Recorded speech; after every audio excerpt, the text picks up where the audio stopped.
नमस्कार दोस्तों, मैं डॉक्टर अशोक त्रिपाठी एक बार फिर से आपका स्वागत करता हूं अपने channel history culture historiography and research methodology में। दोस्तों, अभी मैंने एक वीडियो डाली थी द मुग़ल गवर्नमेंट के ऊपर, जिसमें मैंने असिस्टेंट प्रोफेसर्स एग्ज़ाम के ऊपर विशेष रूप से फोकस किया था। अगले 13 नवंबर को एग्ज़ाम है, तो उसी क्रम में आज का ये दूसरा वीडियो है जो कि नेशनल मूवमेंट के ऊपर है। और इसमें मैंने आपके लिए पुराने क्वेश्चन पेपर्स वगैरह देख करके और जो पुराना ट्रेंड चल रहा है उसको देखते हुए मैंने कुछ क्वेश्चन सेलेक्ट किए हुए हैं जो आपके सामने पावर पॉइंट के माध्यम से मैं प्रस्तुत कर रहा हूँ। तो उम्मीद है कि आप जो परीक्षार्थी होंगे उनके काम आएगा ये। तो मित्रों, इसके पहले कि मैं इसे प्रारंभ करूं, आपसे मेरी अपील है, विनम्र निवेदन है कि आप इस चैनल को अधिक से अधिक संख्या में लाइक करें, सब्सक्राइब करें, आप चैनल को अपने दोस्तों के साथ भी शेयर करें, और तभी मेरा भी उत्साह बढ़ेगा और मैं नई नई वीडियोस आपको देता रहूँगा। तो आइए प्रारंभ करते हैं। जैसे कि आप देख रहे हैं कि अपने स्क्रीन के ऊपर national movement, some very important and selected questions for UP, HESC, NET JRF and other competitive exams. तो आइए हम बातचीत करते हैं। देखिए, सबसे पहले हम इसकी जो शुरुआत कर रहे हैं हम कांग्रेस की स्थापना से ही कर रहे हैं। एक बात मैं आपको पहले ही बता दूं कि ये मैंने क्रोनोलॉजिकल ऑर्डर में नहीं बताया। जो क्वेश्चंस जैसे जैसे मुझे मिलते गए, जो मुझे लगा कि ये आपके लिए परीक्षा में, इस बार की परीक्षा के लिए बहुत इम्पोर्टेंट हो सकते हैं, तो वो क्वेश्चन मैंने रखने की कोशिश की है।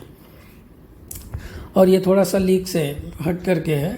अब जैसे आप देखिए, after the first session of Indian national Congress, A.O. Hume remarked it will form a germ of native parliament. जब कांग्रेस की स्थापना हुई, आप जानते हैं A.O. ह्यूम ने कांग्रेस की स्थापना की थी, तो उसने एक बड़ी महत्वपूर्ण टिप्पणी की थी। कभी कभी मैंने ये देखा है, कुछ एग्जाम से में पूछा गया है कि it will form a germ of the native parliament, यानी कि जो भारत में जो पार्लियामेंट वगैरह का विकास होगा जो है, तो उसका बीज यहाँ पे पड़ गया है, उसका बीजारोपण हो गया। और निश्चित रूप से जैसे जैसे कांग्रेस आगे बढ़ती गई, वैसे वैसे हम ये देखते हैं कि स्वशासन की ओर धीरे धीरे, हालांकि उसमें लंबा समय लगा, लेकिन फिर भी उसकी ओर धीरे धीरे बढ़ते गए।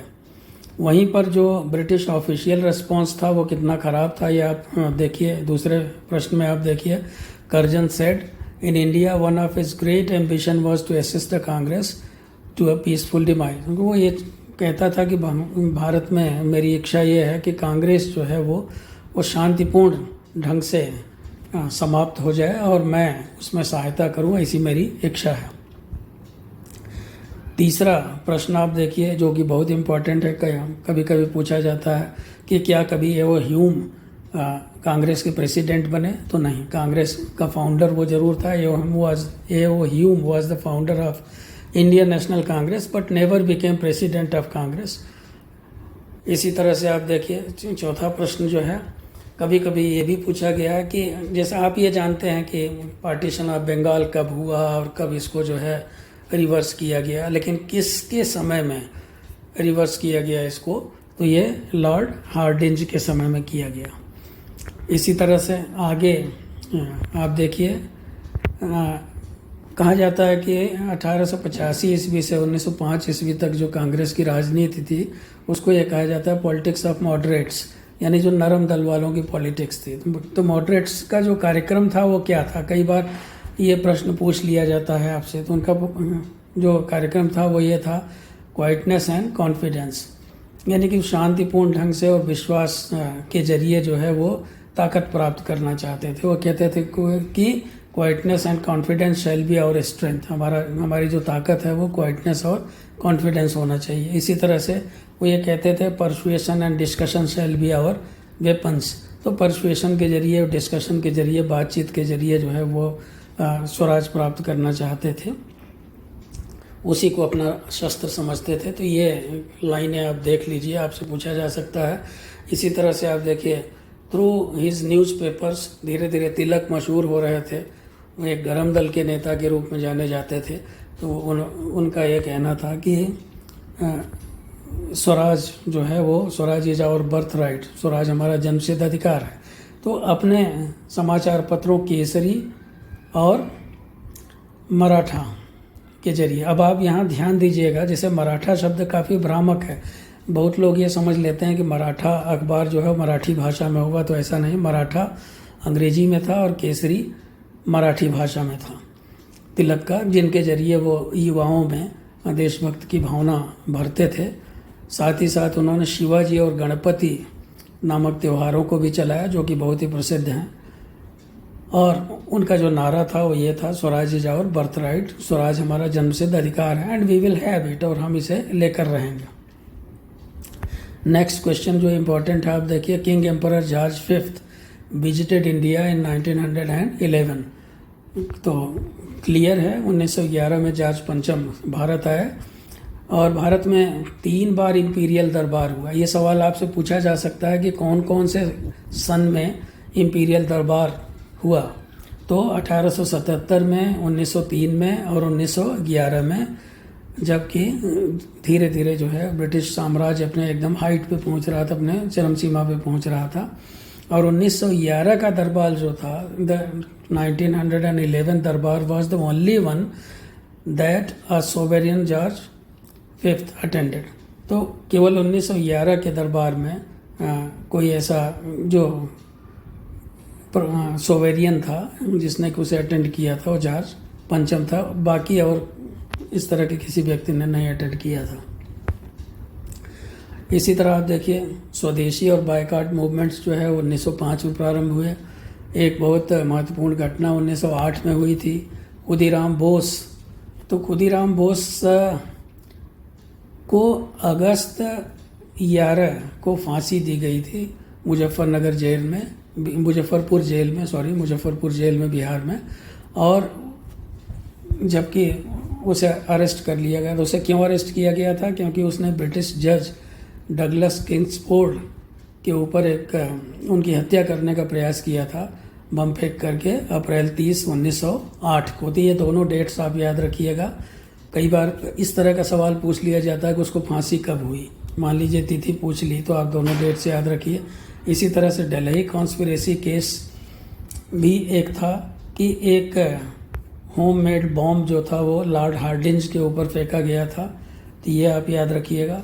इसी तरह से दिल्ली में चांदनी चौक में, इसी तरह से लॉर्ड रिपन का नाम काफ़ी आदर से लिया जाता है भारत में।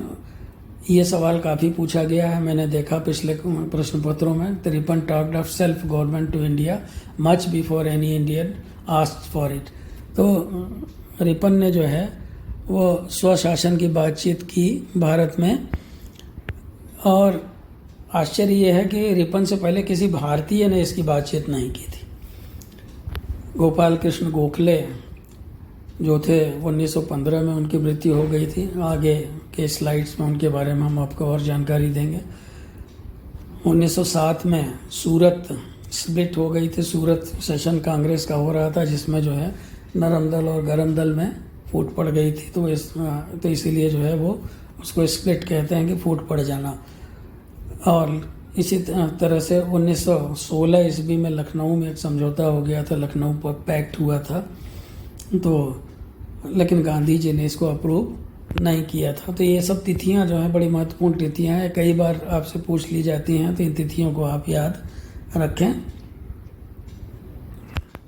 और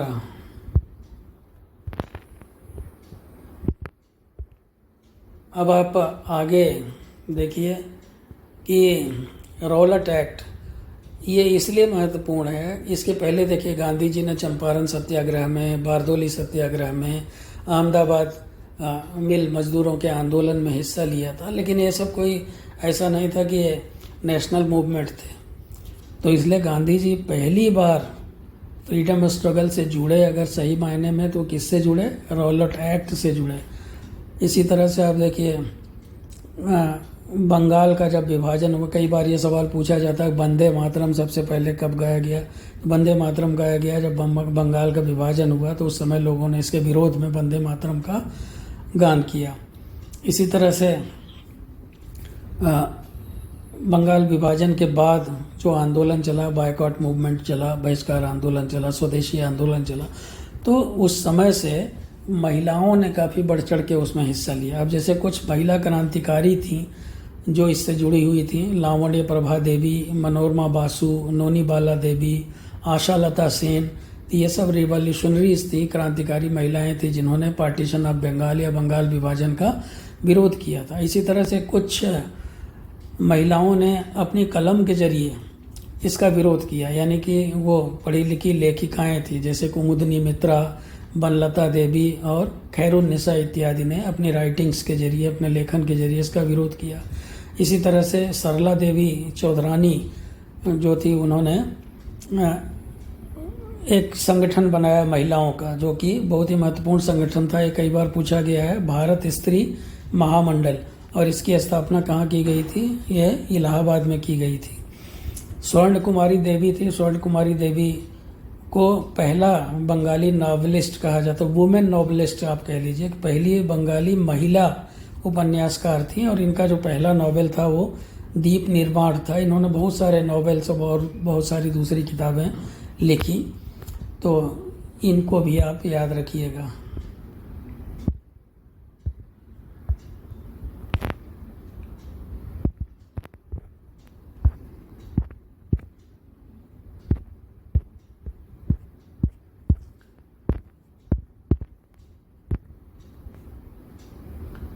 तो स्वर्ण कुमारी देवी के बाद अब आप देखिए, चार्ल्स ब्रैडले का नाम आप याद रखिएगा।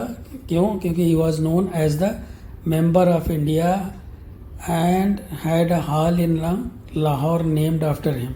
इनके नाम पे लाहौर में एक हॉल जो था वो बनाया गया था। हॉल मतलब एक हॉल का नाम इनके नाम पे रखा गया था, और इन्होंने भारत के राष्ट्रवाद को सपोर्ट किया था। तो एक आध बार ये सवाल पूछा गया, इसलिए मैंने यहाँ पे डाल दिया। तो इन्होंने भारत के और आयरलैंड के दोनों के राष्ट्रवाद का समर्थन किया था, इसीलिए इनको ब्रिटिश पार्लियामेंट में मेंबर ऑफ इंडिया कहा जाता था। इसके अलावा मित्रों, 28 दिसंबर 1885 को इंडियन नेशनल कांग्रेस की स्थापना हुई। आप डेट याद रखिए, जैसे आप इतना तो जानते हैं कि इसकी स्थापना हो गई 1885 में, लेकिन डेट याद रखिए 28 दिसंबर।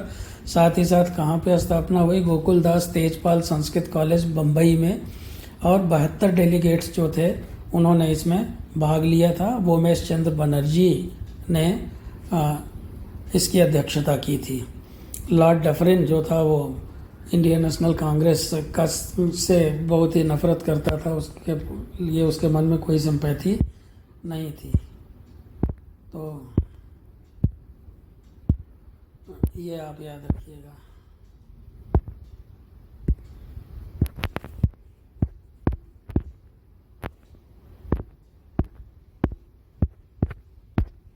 तो इस तरह से मित्रों, ये जो कुछ प्रश्न हैं जो मैं आपको बता रहा हूँ, मैंने ढेर सारे प्रश्न जो है वो आपके लिए रखे हैं। अब जैसे आप देखिए आगे, एनी बेसेंट का असली नाम मिस वुड था, जिन्होंने कि 1893 ईस्वी में थियोसॉफिकल सोसाइटी को ज्वाइन किया था, और भगवत गीता का इन्होंने अंग्रेजी में अनुवाद किया था। होम रूल मूवमेंट 1916 में इन्होंने स्टार्ट किया था। और ये एक जर्नल, वीकली जर्नल था, साप्ताहिक पत्रिका थी, वो निकालती थी, कॉमनवेल्थ उसका नाम था, ये याद रखिए आप। साथ ही साथ एक डेली न्यूज़पेपर भी निकालती थी जिसका नाम न्यू इंडिया था, और इन्होंने किताबें भी लिखी, इंडिया दैट शैल बी।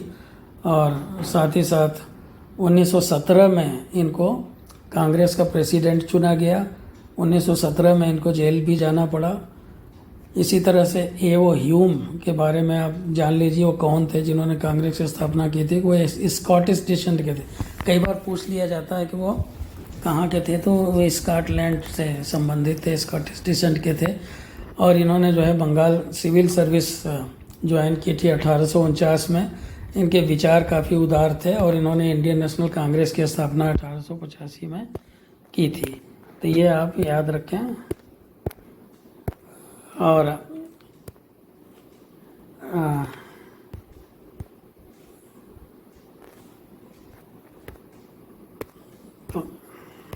तो मित्रों,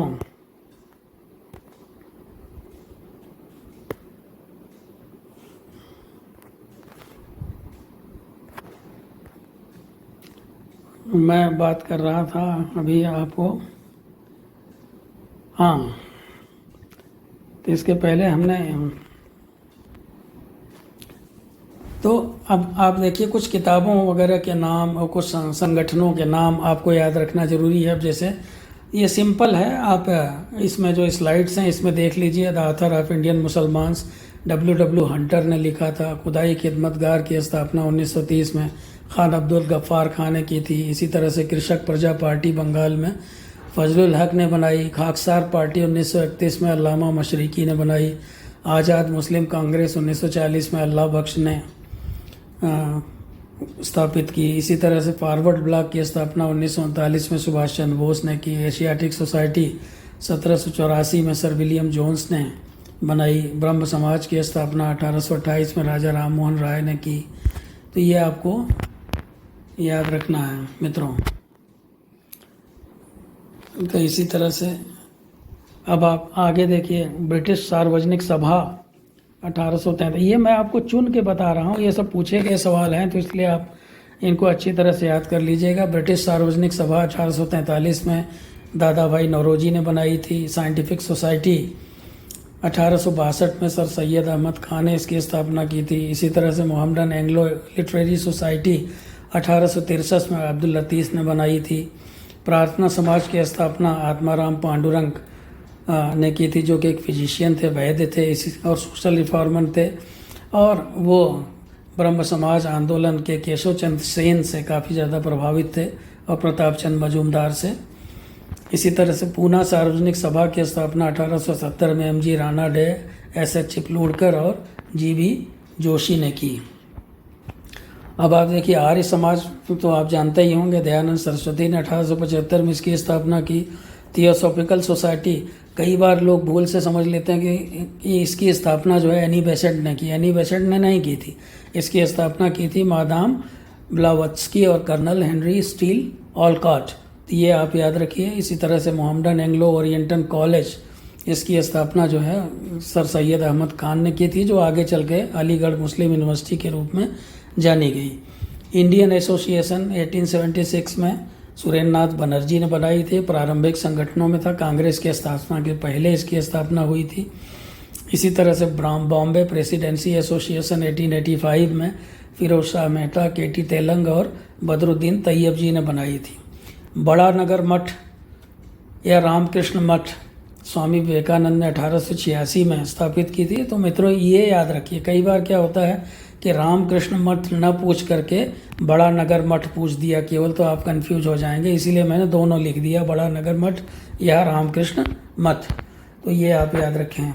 इसी तरह से आप देखें इंडियन नेशनल सोशल कॉन्फ्रेंस, इसकी स्थापना राणा डे ने की थी 1887 में।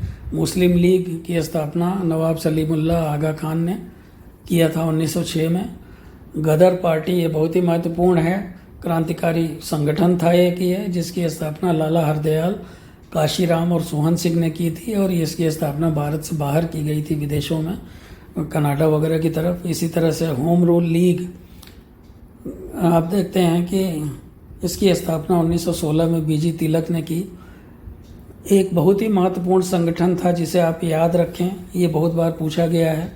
वुमेन्स इंडियन एसोसिएशन 1917 में founded at Adyar Madras by Annie Besant. तो एनी बेसेंट ने स्थापित किया था वुमेन्स इंडियन एसोसिएशन। कहाँ पे? अडयार में। जगह भी पूछी जा सकती है आपसे, ईयर भी पूछा जा सकता है, किसने स्थापित किया इसका नाम भी पूछा जा सकता है। मार्गरेट कजिन्स और Jinarajadasa and others to liberate women. तो एनी बेसेंट, मार्गरेट कजिन्स और जीना राजदास इत्यादि ने मिलकर के इसकी स्थापना की थी। इसी तरह से विश्व भारती या शांति निकेतन के नाम से आप इसे ज़्यादा जानते हैं, विश्व भारती जो शांति निकेतन है, उसकी स्थापना रविन्द्रनाथ टैगोर ने 1921 में की थी।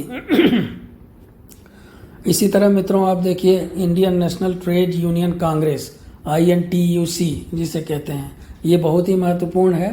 भारत में ट्रेड यूनियन आंदोलन की शुरुआत थी, ये NM जोशी ने इसकी स्थापना की थी। स्वराज पार्टी की स्थापना 1923 में मोतीलाल नेहरू और चित्तरंजन दास ने की थी। इसी तरह से, क्योंकि वो ये चाहते थे कि हम पार्लियामेंट के अंदर जा कर के वहीं से हम अपने विरोध के स्वर अंदर से मुखरित करेंगे।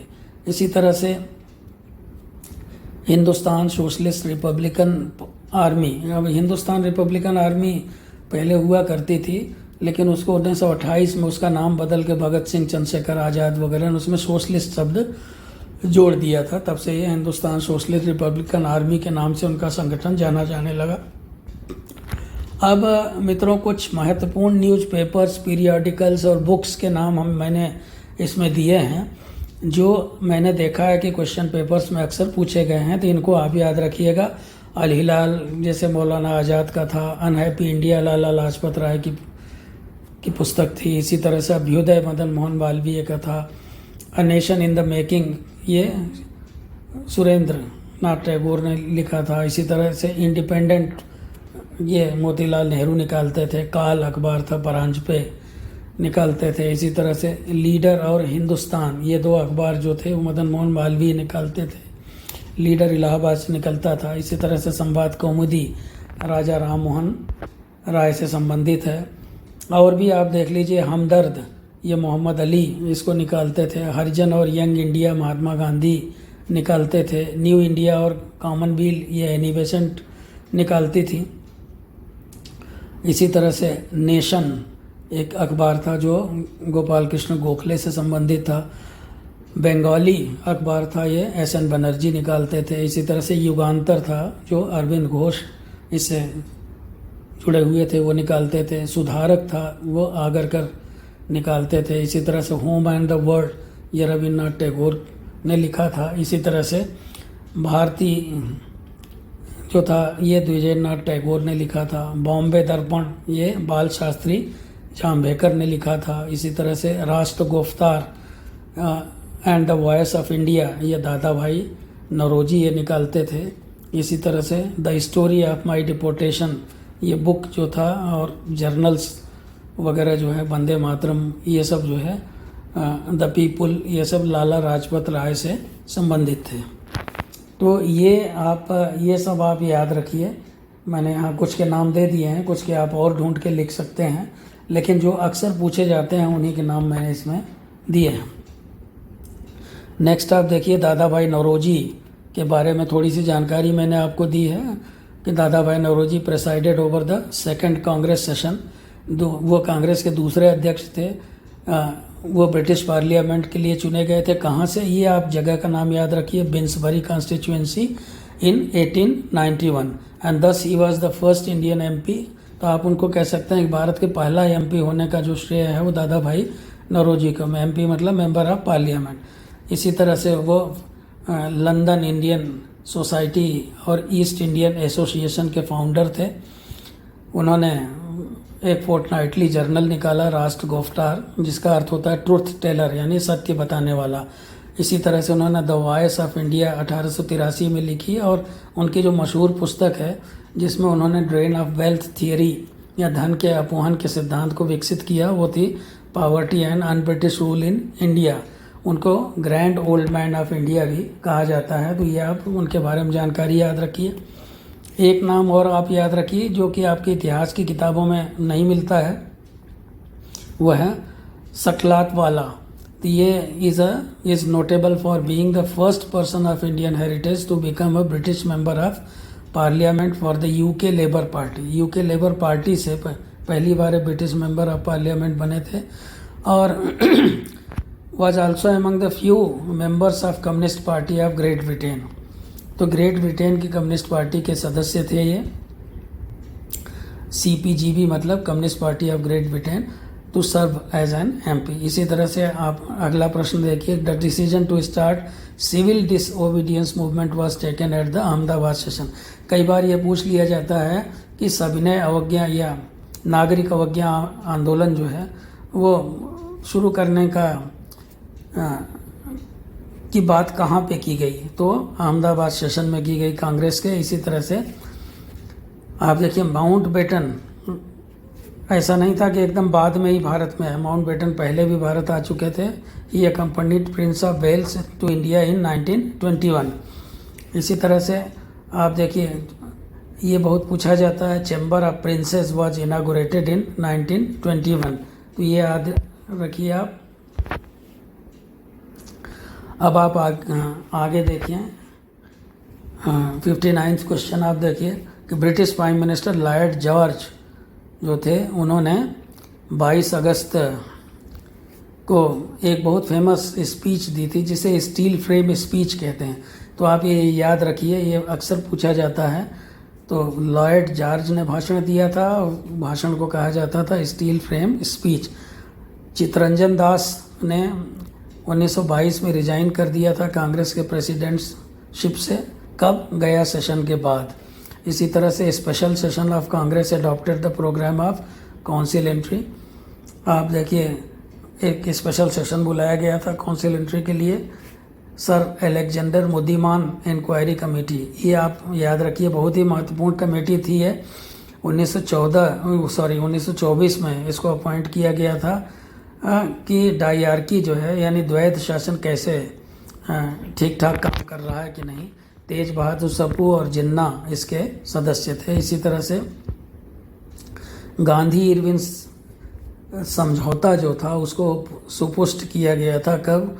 1931 में कराची कांग्रेस में, कराची सेशन कांग्रेस का था। तो ये आप याद रखें, ये भी बहुत पूछा जाता है। अब आप आगे देखें कि कई बार ये सवाल मैंने देखा है कि पूछ लिया जाता है कि कैबिनेट मिशन जो आया था भारत में उसके मेंबर्स कौन थे। तो उसके मेंबर्स सर स्टैफोर्ड फोर्ड और लॉर्ड पैट्रिक लॉरेंस और A.B. अलेक्जेंडर थे। तो ये स्टैफोर्ड क्रिप्स भी कहते हैं इनको, तो आप इनको याद रखिए। इसी तरह से माउंट बेटन जो था, जब वो भारत के वाइसराय के रूप में उनको नियुक्त किया गया तो उन्होंने जो है इंडिया हाउस में लंदन में उन्होंने ये कहा कि वो स्वतंत्र रूप से काम करना चाहते हैं। उन्होंने ये शर्त रखी थी और उनको ये स्वतंत्रता दी गई। इसी तरह से आप देखिए 66 क्वेश्चन देखिए। On June 5, 1940 as the jury at the central criminal court in Old Bailey found Udham Singh guilty of murdering general Michael O'Dwyer. तो 5 जून 1940 को उधम सिंह को फांसी की सज़ा दी गई। कई बार ये आप तो ये याद रखते हैं कि जनरल डायर को किसने मारा? उधम सिंह ने मारा। कई बार सवाल ये पूछ लिया जाता है कि उनको किस जज ने सज़ा दी थी। तो यहाँ पे मैंने उसको आप दे दिया है कि ओल्ड बेली क्रिमिनल कोर्ट में जो है उनको सज़ा दी गई थी और वो सज़ा उनको मिली थी 5 जून 1940 को। इसी तरह से वुमेन रेजिमेंट जो था इंडियन नेशनल आर्मी की यानी तो उसकी स्थापना कैप्टन लक्ष्मी ने की थी। ये भी बहुत पूछा गया है। इसी तरह से अभिनव भारती नामक संस्था की स्थापना 1904 में वीर सावरकर ने की थी, आजकल जो कि बहुत चर्चा में रहते हैं। अब 69 क्वेश्चन देखिए मित्रों। 1945 ईस्वी में इंडियन नेशन कांग्रेस की स्थापना की गई सरदार पटेल के कहने पे। इसी तरह से राणा डे जो थे उन्होंने डेक्कन एजुकेशन सोसाइटी की स्थापना की। एक सवाल कई बार पूछा गया है। The governor general at the time of second round table Congress was Lord Wellington. ये सवाल भी पूछा गया कि जब द्वितीय गोलमेज सम्मेलन हुआ था तो उस समय गवर्नर जनरल कौन था। एक सवाल आप और याद रखिएगा कि तीनों गोलमेज सम्मेलन में, पहला दूसरा और तीसरा, तीनों में गोलमेज सम्मेलन में भाग लेने वाले एकमात्र व्यक्ति थे डॉक्टर B.R. अम्बेडकर। तो वो भी आप याद रखिएगा, यहाँ छूट गया है, मैं नहीं दे पाया उसको। इसी तरह से कर्नल हबीबुर रहमान जो थे वो नेताजी के साथ, नेताजी सुभाष चंद्र बोस के साथ जो उनकी अंतिम फ्लाइट थी उसमें वो उनके साथ थे, जिसके बाद वो लोग गायब हो गए थे। क्या हुआ क्या नहीं हुआ। इसी तरह से जिन्ना जो थे उन्होंने मुस्लिम लीग का कराची सेशन था। मुस्लिम, ये आप ध्यान रखिए, मुस्लिम लीग का, कांग्रेस का नहीं, मुस्लिम लीग का कराची सेशन 1943 ईस्वी में हुआ था, 1943 में। जगह की कमी के कारण मैं पूरा डिटेल नहीं दे पाया हूँ इसमें, लेकिन आप याद रखिए कि कराची सेशन में मुस्लिम लीग के 1943 में जिन्ना ने एक नया, मोहम्मद अली जिन्ना ने एक नया नारा दिया, डिवाइड एंड क्विट। इसी तरह से आप देखिए भगत सिंह, सुखदेव और राजगुरु को फांसी हुई थी 23 मार्च 1931 को। गांधी जी जो है प्रथम विश्व युद्ध के समय, जब वो प्रथम विश्व युद्ध की शुरुआत हुई तो उस समय लंदन में थे। एक आध बार ये सवाल मैंने देखा कहीं पूछा गया था तो मैंने आपको दे दिया। इसी तरह से आप देखिए, after Nagpur session Jinnah left the Congress, session शब्द छूट गया है, आप ध्यान दीजिएगा, यानी कि नागपुर, कांग्रेस के नागपुर सेशन के बाद जिन्ना ने कांग्रेस छोड़ दी। इसी तरह से कई बार ये पूछ लिया जाता है जिन्ना ने कांग्रेस कब छोड़ी, तो नागपुर सेशन के बाद।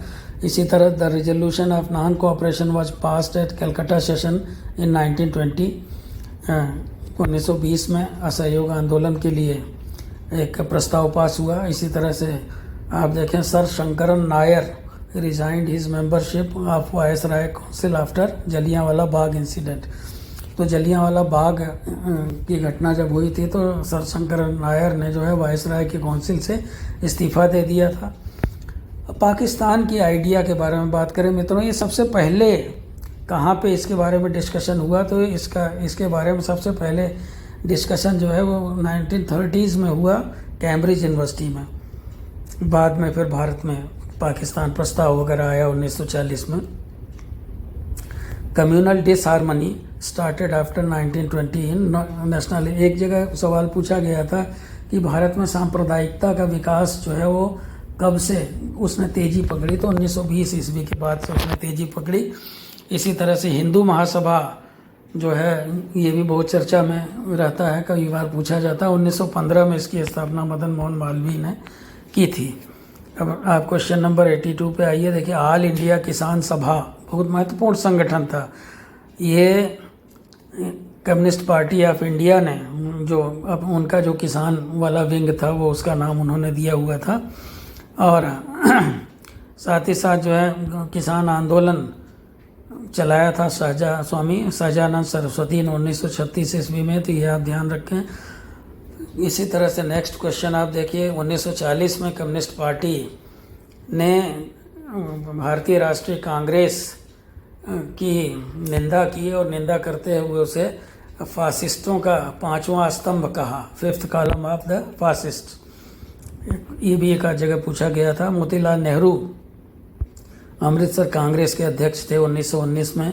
सरदार पटेल ने अहमदाबाद लेबर मूवमेंट और का अहमदाबाद लेबर मूवमेंट या स्ट्राइक कह लीजिए जो 1918 में हुई, और साथ ही साथ बारदोली किसान मूवमेंट का 1920 में नेतृत्व किया। और बाद में जब भारत स्वतंत्र हुआ तो भारत के पहले गृह मंत्री और उप प्रधानमंत्री वो बने। गृह मंत्री और उप प्रधानमंत्री ये आप याद रखिए। फिर उन्होंने स्टेट रीऑर्गेनाइजेशन एक्ट के जरिए जो है भारतीय राज्यों का भाषा के आधार पर फिर से वर्गीकरण किया। तो ये आप याद रखें। अब उसके बाद आप देखिए क्वेश्चन नंबर 86 आप देखिए, सुभाष चंद्र बोस के बारे में थोड़ी जानकारी आपको दें। वो ICS ऑफिसर थे और 1921 में उन्होंने नौकरी छोड़ दी थी। फिर उनको अपनी गतिविधियों के कारण मांडले जेल भेज दिया गया था। कांग्रेस के प्रेसिडेंट 1938-39 में चुने गए वो, और गांधी जी के कैंडिडेट को उन्होंने पट्टाभी सीतारमैया को उन्होंने पराजित किया, और गांधी जी के विरोध के कारण उन्होंने जो है अध्यक्ष पद से 1939 में इस्तीफा दे दिया। हरिपुर सेशन बोलते हैं, हरिपुरा सेशन कांग्रेस का था वो, तो हरिपुर सेशन आप याद रखिएगा। साथ ही साथ उन्होंने फॉरवर्ड ब्लॉक की स्थापना 1939 में की। हिटलर से कहते हैं उनकी मुलाकात हुई 1942 में, और उन्होंने सेकेंड INA का नेतृत्व 1943 में स्वीकार किया सिंगापुर में। इसी तरह से स्वामी श्रद्धानंद बहुत महत्वपूर्ण व्यक्ति थे, जिनका समय 1856 से 1926 ईस्वी तक है। माफ़ कीजिएगा 2-6 बन गए हैं इसमें, तो 1926 आप इसको पढ़ें। तो ये आर्य समाजी थे जाने माने, और founder of gurukul at Haridwar, जो आज गुरुकुल कांगड़ी विश्वविद्यालय के नाम से जाना जाता है। तो उसके फाउंडर जो थे वो स्वामी श्रद्धानंद थे। उन्होंने शुद्धि आंदोलन चलाया था, जो कि भारत शुद्धि सभा के नाम से जाना जाता था। शुद्धि आंदोलन के नाम से ज़्यादा जाना जाता है। और एक मुसलमान ने इनकी हत्या कर दी थी, और इस बात को लेकर काफ़ी विवाद है कि गांधी जी ने जो है उस मुसलमान को का पक्ष लिया, उसको क्षमा करने की बात कही। तो फिलहाल नेक्स्ट क्वेश्चन आप देखें 89। रविन्द्रनाथ टैगोर ने बहुत सारी कविताएं लिखी, पुस्तकें लिखी, जो उन्होंने हिंदू योद्धाओं वीरों के ऊपर लिखी, जैसे शिवाजी, राणा सांगा, गोविंद सिंह, राणा प्रताप, भीष्म पितामह, कई लोगों के ऊपर उन्होंने लिखी। लेकिन उन्होंने किसी मुस्लिम मर्टायर के ऊपर कुछ भी नहीं लिखा। इसी तरह से आप मॉन्टेग्यू चेम्सफोर्ड रिफॉर्म, जो यह 1919 का जो गवर्नमेंट ऑफ इंडिया एक्ट था, मॉन्टेग्यू चेम्सफोर्ड रिफॉर्म्स उसको कहा जाता है। गांधी जी ने उसको सेपल्चरे कहा था, यानी उसको कब्र कहा था। और इस 1773 का जो रेगुलेटिंग एक्ट था, उसने गवर्नर जनरल के ऊपर कुछ प्रतिबंध लगाए थे कि वो मेजॉरिटी का जो डिसीजन होगा उसको वीटो नहीं कर सकते। एक चीज़ और मैं भूल गया यहाँ पे, इसी के जरिए कलकत्ता में एक सुप्रीम कोर्ट की स्थापना की गई थी। ये भी आप याद रखें कि भारत में सुप्रीम कोर्ट की स्थापना कब की गई थी? रेगुलेटिंग एक्ट के द्वारा। इसी तरह से इंडियन पेनल कोड जो है ये 1860 में 1 छूट गया है, आप 860 के बजाय इसको 1860 पढ़ें। इसी तरह से special marriage act was passed in 1872, Indian evidence act was in 1872, criminal procedure code 1861। और 1919 में आप देखिए 1919 एक्ट प्रोवाइडेड है bicameral legislator for the first time in India. 1919 का जो गवर्नमेंट ऑफ इंडिया एक्ट था, जो मॉन्टेग्यू चेम्सफोर्ड रिफॉर्म्स था, उसके द्वारा जो है बाइकैमरल लेजिस्लेचर माने कि ऊपरी सदन और निचली सदन वगैरह की व्यवस्था की गई भारत में। इसी तरह से आप ये भी देखते हैं कि लॉर्ड कर्जन ने डिपार्टमेंट ऑफ कॉमर्स और इंडस्ट्री की स्थापना की थी। ये भी पूछा गया है, इसलिए मैंने आपको यहाँ पे ये सवाल दे दिया है कि लॉर्ड कर्जन ने department of commerce and industry की स्थापना की थी। आप ये उस 97th क्वेश्चन आप देखें, SP Sinha was the first Indian who found a place in governor generals council. Governor general की काउंसिल में स्थान पाने वाले पहले व्यक्ति एसपी सिन्हा थे, ये आप याद रखें। कैनिंग ने भारत में पहली बार इनकम टैक्स को इंट्रोड्यूस किया, ये भी आप याद रखें। इसी तरह 1843 में पहली बार भारत में लॉटरी को इंट्रोड्यूस किया गया। 1800 क्वेश्चन नंबर 100 आप देखें, 1861 में कलकत्ता, बॉम्बे और मद्रास हाई कोर्ट्स की स्थापना हुई। आप याद रखें कौन से सन में? 1861 में Calcutta, Bombay and Madras high courts were established. इसी तरह से मित्रों 1865 में आप देखिए telegraph link between India and Europe, तो भारत और यूरोप के बीच में एक टेलीग्राफ लिंक की स्थापना की गई। क्वेश्चन नंबर 102 आप देखें, पंजाब टेनेंसी एक्ट 1868 में पास हुआ, ये भी कई बार पूछा गया है। साथ ही साथ 1876 में आप देखिए रॉयल टाइटल्स एक्ट आया, जिसके जरिए ब्रिटेन की जो महारानी थी उनको भारत की साम्राज्य घोषित कर दिया गया।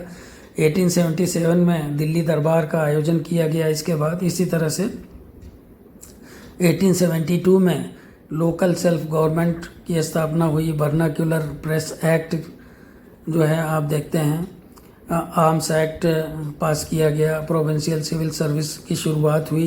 तो 1872 जो ईयर था ये बड़ा ही महत्वपूर्ण था। इसी तरह से 1883 में आप देखिए इल्बर्ट बिल कंट्रोवर्सी हुई, जिसमें ये कहा गया था कि भारतीय जज भी विदेशी जो अपराधी होंगे, मुजरिम होंगे यूरोपीय, उनका फैसला कर सकेंगे। इस पे काफ़ी विवाद हुआ था और लॉर्ड रिपन ने इसे पास किया था, करवाया था। तो लॉर्ड रिपन की काफ़ी आलोचना की गई। रिपन काफ़ी उदारवादी थे और भारतीयों का समर्थन करते थे। इसी तरह से जबकि लॉर्ड लिटन जो था उसने आर्म्स एक्ट पास किया था और वर्नाकुलर प्रेस एक्ट वगैरह जो था उसने उस पर प्रतिबंध लगा दिया था, वर्नाकुलर प्रेस वगैरह पे। इसी तरह से आप देखिए रिपन जो थे उन्होंने शिक्षा के लिए जो है हंटर कमेटी की नियुक्ति भी की थी। बंगाल टेनेंसी एक्ट भी आप देख सकते हैं जो कि पास किया गया। एक अब आप देखिए आगे 1899 फेमिन कमीशन यानी दुर्भिक्ष आयोग जिसे कहते हैं, दुर्भिक्ष आयोग की स्थापना कब हुई थी, ये सवाल पूछा जाता है, तो आप ध्यान रखें 1899। इसी तरह से 1915 में डिफेंस एक्ट पास किया गया। 1916 में सैडलर कमीशन बनाया गया जो शिक्षा से संबंधित था, जो कि कलकत्ता विश्वविद्यालय के कार्यों की जांच के लिए बनाया गया था। इसी तरह से 1926 में ट्रेड यूनियन एक्ट पास किया गया। 1909 में मार्ले मिंटो रिफॉर्म्स हुए। तो मित्रों, इस तरह से मैंने आपको 111 प्रश्न, और इन 111 प्रश्न नहीं, ये लगभग 300-400 प्रश्न होंगे। एक ही प्रश्न में बहुत सारे प्रश्न हैं। तो ये मैंने आपके लिए बहुत मेहनत करके, बहुत परिश्रम करके, ये पुराने क्वेश्चन पेपर्स वगैरह दे करके उनमें से सेलेक्ट करके आपके लिए बनाए। अगर आपको ये वीडियो पसंद आया हो, आपको लगता हो कि आपके लिए उपयोगी है, तो आप ज़्यादा से ज़्यादा संख्या में इस वीडियो को लाइक करें, और साथ ही साथ आप सब्सक्राइब अवश्य करें चैनल को, क्योंकि जितने ज़्यादा सब्सक्राइबर होंगे तो उतने ही ज़्यादा वीडियो मैं धीरे धीरे डालूँगा, क्योंकि मुझे भी तो कुछ बूस्ट चाहिए। तो आप अपनी तैयारी करें। जल्द ही 1-2 दिन में मैं इकोनॉमिक हिस्ट्री के ऊपर, या और किसी, मोस्टली इकोनॉमिक हिस्ट्री वो ज़्यादा प्रॉब्लमेटिक होती है, तो उसके ऊपर एक वीडियो बनाऊंगा। कुछ मित्रों ने ये भी कहा है कि जो यूरोपियन हिस्ट्री वगैरह से संबंधित कुछ टॉपिक्स आपके हैं, जो विश्व राजनीति से संबंधित कुछ टॉपिक्स हैं, तो उनके ऊपर भी मैं जल्दी ही आपके एग्ज़ाम से पहले वीडियो लेके आऊँगा। बहुत बहुत धन्यवाद। नमस्कार।